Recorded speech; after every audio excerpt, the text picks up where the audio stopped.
There's some new tools out there. Anybody know who these guys are? You know it. Who is it? Thank you. These guys sucked, okay?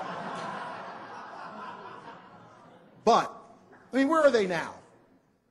Donnie Wahlberg's lucky his brother's the one that actually became successful, even though he was Marky Mark. Ugh, awful.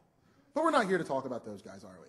But they are tools, and I want to show you some new tools. So there's a double meaning there. Google Trends, which we skipped to, and I showed you the accounting job versus accounting jobs. I think that might have been somewhat eye-opening. But that's only one way to use this. I don't know if any of you have seen my article that I wrote about this a while back. So if you did, this is verbatim from it. Check your iPod or your MP3 Rio player, whatever, for the next couple of minutes. But if you haven't, take a look at something. How you go about using your homepage real estate is a very important thing during different times of the season, potentially. And because I love watches, although I don't have one on today, I typed in Tag Heuer, Movado, and Omega watches. What you'll notice is that Omega is typed in so much more than all the others every month of the year. Come holiday season, Movado jumps from the stepchild to even sometimes higher than Omega. So what does that mean? What that means is come holiday time, you better make sure Omega and Movado get the same amount of play. If you're looking between Omega, Movado, and Tag Heuer, you now know, leave Tag off on the side, but you better make some space for Movado if you can. If you want to optimize for that term, you better start 6 months out so that when the holiday season comes, you're ready.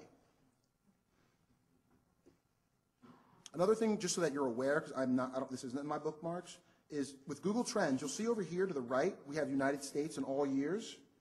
You can actually do these searches by different countries and by different times. Make sure that you do your searches, if your audience is US-based, do them for the US, because these people will skew your results like mad. What people in the UK type in, this is another thing that not Google Trends, Overture keyword tool doesn't tell you this. What people type in the UK sometimes is absolutely different than people in the United States versus other places. If you look at the bottom here, one of the neat things, it's giving me cities where this was most often typed in. This is a guess. This is not the kind of thing where you want to run out and open up a shop in Miami to sell, Movados, but it's giving you an idea of some of the regions where people may be typing in these terms. Competitive analysis, this is pretty easy. If you target some terms and you're doing PR and other things to build recognition for your brand, and the gap between you and your competitor stays the same, I don't know how well that PR worked for you. Now, is this going to tell you that it didn't work? No. Do not take a tool and run with it. But it may give you an indication that you might want to do a little more digging in the sense of what did that campaign actually do for you. How many of you have seen the commercial for Google where it says Google Pontiac? Instead of saying go to Pontiac.com, it says Google Pontiac. Good. I bet you that whoever came up with that idea told the firm, oh, this worked great. It worked great. It didn't work great. You know why? Because my buddies at Google have showed me the way. If you look at the search trend for the word Pontiac in Google, how many times people search for the word Pontiac and compared it to Mazda? Pontiac with their Solstice is trying to compete with Mazda's new Miata, okay? They're flat.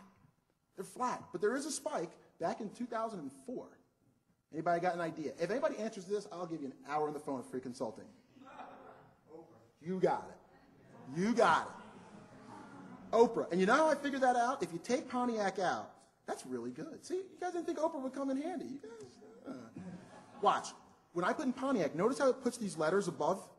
That spike, letter A, if you look over to the right, Pontiac hopes Oprah giveaway will capture more attention for blah, blah, blah. Guess what? It did capture attention. But that whole Google Pontiac thing, nah, sorry, didn't work. Their firm will tell them that that worked for here until the cows come home. It didn't work. You know what? Call Oprah again. She works.